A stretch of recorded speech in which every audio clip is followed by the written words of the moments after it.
Bonjour, je m'appelle Anne, j'ai 47 ans. Je suis rentrée dans la congrégation en 2004 à 31 ans et j'ai fait mes vœux définitifs en 2014. Ensuite, été envoyée au Brésil. La mission principale qui m'a été confiée à cette époque, c'était d'être responsable de la formation des jeunes prophètes. J'ai fait aussi une année d'études de théologie à Recife. Et maintenant, je suis en Amazonie depuis février 2020 avec Rose et Jacy, qui sont deux sœurs brésiliennes.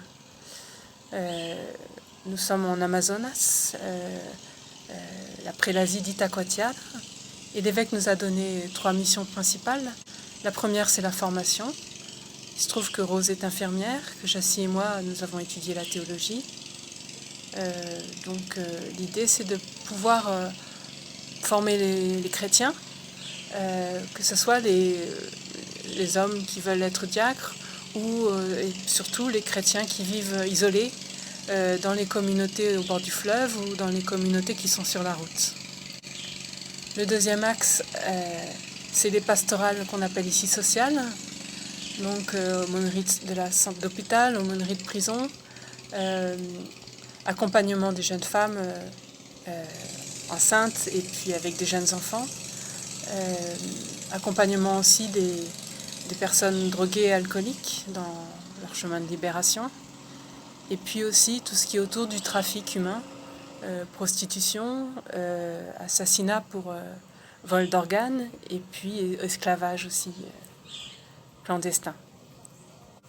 La troisième mission, c'est d'être présent aux gens de notre quartier, présent aux gens que nous allons rejoindre dans le temps de formation et dans quelques missions que ce soit.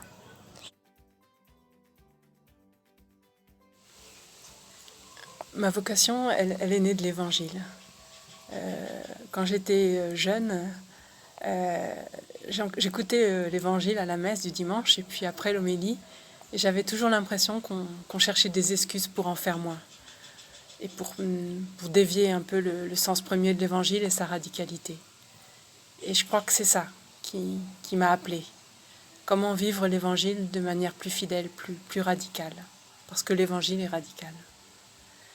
Et voilà, après, la question c'est comment vivre cette radicalité et où la vivre, avec qui. Et là, j'ai bataillé en moi pendant des années entre la vie religieuse et puis, sans vouloir fonder une famille, j'avais aussi le désir d'être aimée par un homme. Voilà. Et donc, ça a été une bataille, une difficulté à choisir. Et ce qui m'a aidée, c'est de partir 2 ans en copé avec la DCC. Et il se trouve que j'ai été envoyée au Brésil alors que je pensais partir en Afrique ou à Madagascar. Et ces 2 ans de recul, de distance par rapport à ma famille et mes amis m'ont permis de faire le pas et de demander à rentrer dans la congrégation des auxiliaires du sacerdoce en rentrant de copé. Et là, en fait, je me suis aperçue que je pouvais quand même pas vivre complètement la radicalité de l'Évangile comme je l'avais souhaité. Que finalement, parfois, on a un peu l'impression, en rentrant dans la vie religieuse, qu'au contraire, on a moins de liberté pour agir, moins de spontanéité, puisqu'on dépend d'un groupe avec une hiérarchie, une supérieure générale, un conseil, une communauté, une responsable de communauté. Mais en même temps, ça m'a permis d'abord de poser des fondements. Il se trouve qu'on est de spiritualité ignatienne, donc on commence au noviciat avec 30 jours selon les exercices spirituels. Donc voilà, ça m'a permis de réaliser que, en fait, la vie religieuse, c'est suivre Jésus. Et donc pour le suivre, il faut le connaître, et que ça, je ne le connaissais pas. Donc ça m'a permis de repartir un peu de zéro et de mettre mes pas dans ceux de Jésus, de devenir disciple avant d'être apôtre. Voilà. Et ma vocation, elle a grandi comme ça, avec la formation et avec l'expérience de la vie communautaire et l'expérience de la mission. Et il y a toujours en moi cette soif de radicalité. Et Et je crois que c'est ce qui est fort de ce chemin, c'est de voir comment le Christ nous appelle chacune et chacun à une mission particulière, spécifique, qui nous donne les moyens de le découvrir en découvrant qui on est. Et que plus on le découvre et plus on ose entendre cet appel, plus on est heureux finalement. Et plus aussi on accomplit les œuvres du Père, dans le sens que plus on est à sa place, meilleur ouvrier on est, avec plus de joie, plus de capacité d'être pleinement disponible pour l'autre. Voilà.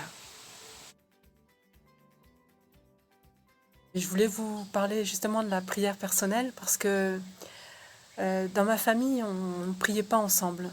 Et ce qui était important, et ce que mes parents m'ont transmis, c'est l'importance de l'action, de l'engagement pour les autres. Et du coup, pour moi, les premières années de ma vie religieuse ont été un combat.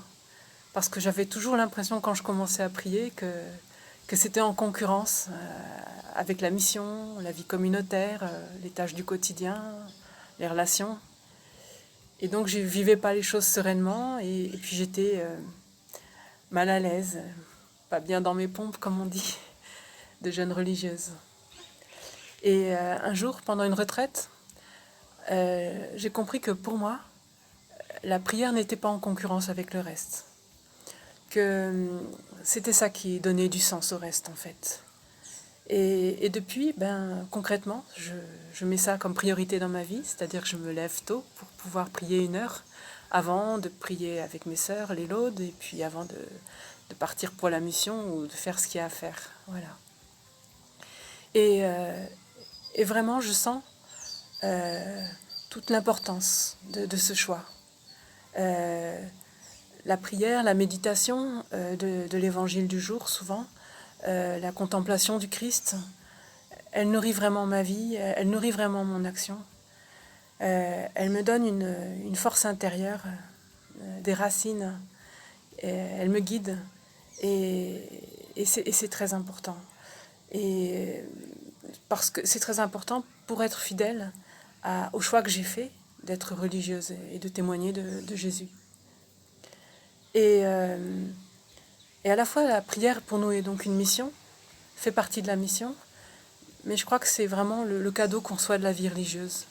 Pouvoir vivre ce temps d'intimité, cette écoute, et pouvoir parler aussi, ce dialogue même, c'est une grande richesse. Bien sûr, on rencontre le Christ dans les plus pauvres, dans les étrangers, les prisonniers, et dans nos frères, dans mes sœurs de communauté. Mais voilà, pour moi, ce temps d'intimité qui se prolonge pendant la retraite annuelle qu'on fait selon les exercices spirituels de Saint Ignace, c'est vraiment des moments de vérité. Comme dit le Christ dans Saint Jean, la vérité nous rend libres. Et donc pour moi, c'est aussi un chemin de liberté.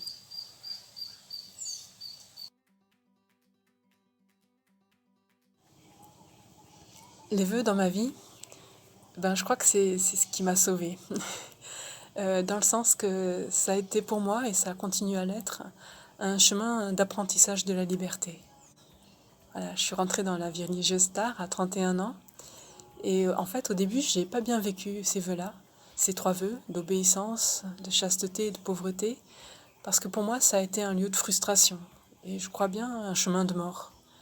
Et finalement, c'est d'autres sœurs, et puis aussi toute la formation qu'on reçoit dans la vie religieuse, et aussi les exercices spirituels selon Saint Ignace de Loyola, qu'on pratique tous les ans pendant la retraite annuelle, qui m'ont fait comprendre que malgré la souffrance que ça avait occasionné en moi, ça m'avait fait grandir et ça continue à me faire grandir.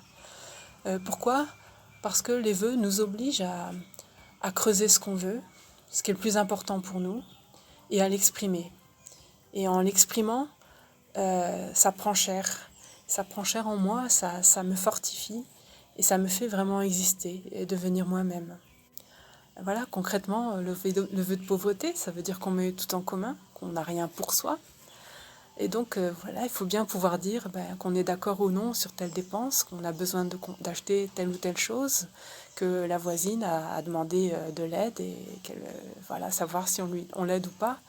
Et donc tout ça, ça m'oblige à dire ce qui est essentiel pour moi, ce qui est important, mais ça m'oblige aussi à écouter et à accepter que peut-être pour une autre sœur, c'est autre chose qui est important. Et donc parfois à savoir renoncer à quelque chose et surtout à discerner ce qui est le bien le plus important pour nous, pour la mission, pour la vie qu'on a choisie. Et c'est en ça que c'est un chemin de liberté. Et la même chose pour la mission, pour l'obéissance. Voilà. Être capable de dire ce que j'aime, ce que j'aime pas, ce à quoi je me sens appelée, mes dons, mes compétences, mes peurs aussi, mais aussi être capable d'écouter ce que l'autre a à me dire, à me proposer, à entendre les besoins de la congrégation ou de la vie de l'Église ou du monde, et toujours faire ce chemin de discernement et de choisir en fonction du bien le plus grand. Et pour moi, vraiment, j'apprends à me libérer de mon orgueil et de mon égoïsme. Et c'est vraiment parfois une grande joie d'avoir réussi à dépasser un moment de conflit, un moment de peur. Et ça déploie quelque chose d'une vie en plénitude même. Et donc la chasteté qui nous appelle à ne pas chercher à séduire, elle me permet de vivre des relations vraies, de regarder l'autre pour ce qu'il est, de l'écouter pour ce qu'il est, et d'être moi-même ce que je suis. Et, et ça, c'est aussi un chemin de liberté et de vérité. Et je crois que ça, et je suis sûre même que ça mène à la paix, à la vie en plénitude et à un meilleur service du règne de Dieu. Je crois que c'est ça, faire la volonté de Dieu.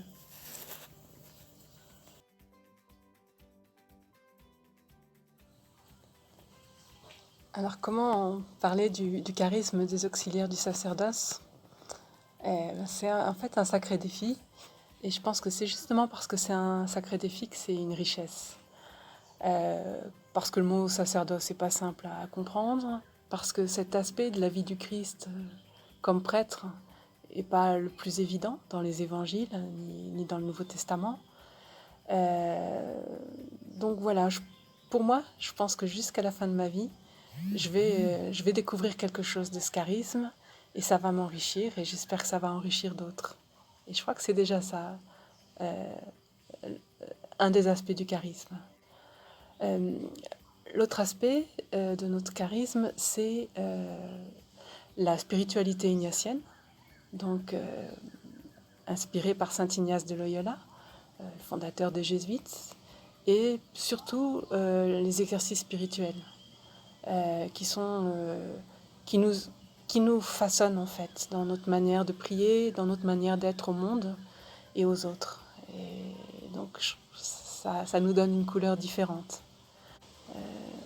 Un autre aspect, c'est notre relation à l'Église. À l'Église, mais pour le monde. Le pape François parle beaucoup d'une Église en sortie, et je crois que c'est vraiment ça. Et un autre aspect, c'est le cœur sacerdotal de Jésus. Notre maison mère est à Paray-le-Monial, la maison du Sacré-Cœur, le lieu où est né le Sacré-Cœur, en tout cas où il a été révélé. Et pour moi, ça dit quelque chose de cette humilité du Christ comme chemin de salut.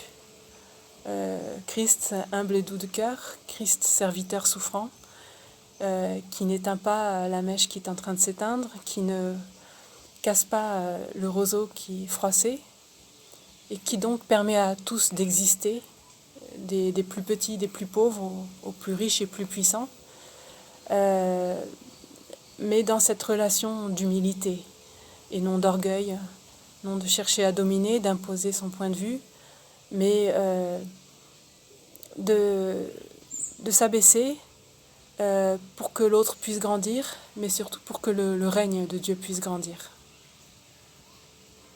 Et dans cette humilité, il y a aussi cette capacité à accueillir en soi la grâce de Dieu et du coup de témoigner de ce que Dieu peut faire dans ma vie de merveilleux, de me permettre de me dépasser, de me permettre de pardonner quand je n'en suis pas capable, de me permettre de me risquer à être par exemple en Amazonie comme j'ai été envoyée depuis peu.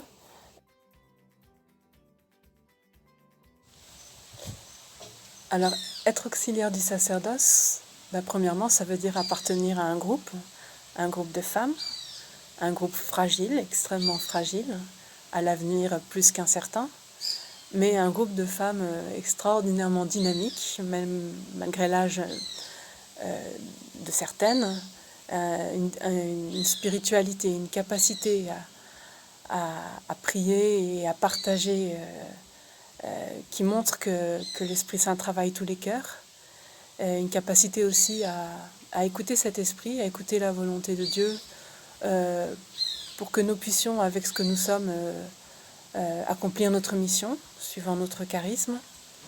Et ça, c'est incroyable, et ça m'émerveille. Donc c'est à la fois être un peu comme un oiseau sur la branche, mais aussi s'investir pleinement, donner le meilleur de soi, partager tout ce qu'on a reçu des autres sœurs avant nous, pour le monde, et pouvoir oser des choses, puisque finalement être un tout petit groupe, ça nous donne aussi une certaine liberté. La preuve, c'est que je suis en Amazonie, ce qui pourrait paraître incroyable quand il n'y a plus beaucoup de jeunes sœurs et plus beaucoup de force. Voilà. Et puis au fond du fond, pour moi aujourd'hui, être auxiliaire, c'est de m'efforcer d'être le plus moi-même, en vérité et en liberté. Parce qu'en y pensant bien, dans l'Ancien Testament, quand on parlait de prêtre, c'était celui qui était un peu l'intermédiaire entre Dieu et les hommes, et il avait un rôle sacré, séparé. Et puis Jésus est arrivé, vrai Dieu et vrai homme. Donc je pense que ça m'appelle à essayer d'être vraie femme, pleinement femme, et de laisser aussi Dieu être pleinement Dieu en moi. Laisser agir sa grâce, laisser agir sa parole. Et que c'est comme ça que je pourrais permettre à mes sœurs d'être pleinement elles-mêmes, et que je pourrais permettre à ma communauté d'être pleinement elles-mêmes au service des autres, et que les autres puissent être pleinement eux-mêmes. Et dans ce pleinement soi-même, il y a ce plein accueil de la parole et de la grâce de Dieu. Et je crois que c'est ça, la vie éternelle.